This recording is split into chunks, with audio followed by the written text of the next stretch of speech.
Bonjour et bienvenue dans l'une de mes capsules AutoCAD. Je me présente Stéphanie Racine, propriétaire de l'entreprise Cadestar et experte en bon départ. Bien commencer ou peaufiner l'utilisation de votre logiciel AutoCAD, voici un peu ce que je véhicule au travers de ma chaîne. Donc, moi, avec plus de 15 ans d'expérience, j'ai développé des trucs et astuces que je suis vraiment fière de vous partager. Sans plus tarder, je vais vous inviter à aller visiter ma page web au www.stephanie-cadestar.com. Vous y trouverez d'ailleurs le lien pour vous inscrire à mon infolettre qui vous permettra d'avoir des outils supplémentaires qui sont totalement gratuitement sous forme de documents que vous allez télécharger.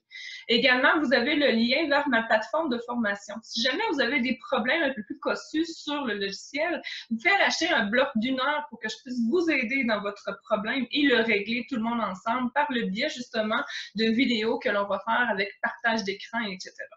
Donc, aujourd'hui, je vais vous parler des doublons.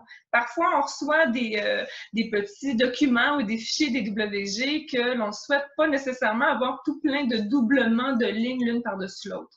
Évidemment, on n'est pas là pour juger des dessins des autres, mais plus pour le mettre à notre main. Donc, comment enlever ces doublons-là sans nécessairement effacer le dessin puis nous mettre des heures et des heures d'ouvrage. Donc, j'ai vraiment une petite solution pour vous que je vais vous partager immédiatement par le partage d'écran. Donc, je vous ai fait un petit dessin vraiment simple. Où est-ce que vous voyez, j'ai plusieurs lignes qui sont une par-dessus l'autre. Si je sélectionne l'entité complète, j'ai 11 éléments. Donc, on s'entend qu'on en voit visuellement seulement que 3. Donc, c'est vraiment simple. Vous allez dans le ruban, dans l'onglet « Home », puis vous allez sous la section « Modifier ». Appuyez sur la petite section ici, puis vous allez voir un petit balai. C'est vraiment un petit balai pour faire le ménage de votre dessin. Appuyez-le, puis fiez-vous toujours à ce que votre barre de commande, vous dicte. Tout ce que vous avez à faire, c'est vraiment sélectionner les objets en totalité. Appuyez sur Enter. Dès que vous appuyez sur Enter, une boîte d'outils s'ouvre, une boîte de dialogue. On y marque la tolérance. Plus votre chiffre est petit, plus il va conserver les plus petites lignes. Donc, si vous avez un chiffre qui est à 1000, il va enlever tout ce qu'il y a dans votre dessin. C'est pas vraiment ce qu'on veut.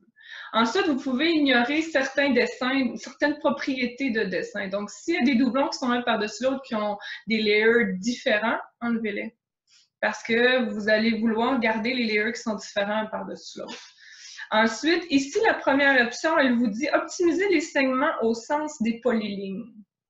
Donc, oui, c'est sûr qu'on veut optimiser les segments au sein des polylignes. Ensuite, je vous suggère aussi de combiner les objets collinéaires, de combiner les objets collinéaires qui sont en extrémité alignée et de conserver les objets associatifs. Là-dessus, vous dites un beau OK. Votre ménage a déjà été fait aussi simple que ça. Donc, lorsque vous soulignez, vous avez seulement que 4 objets.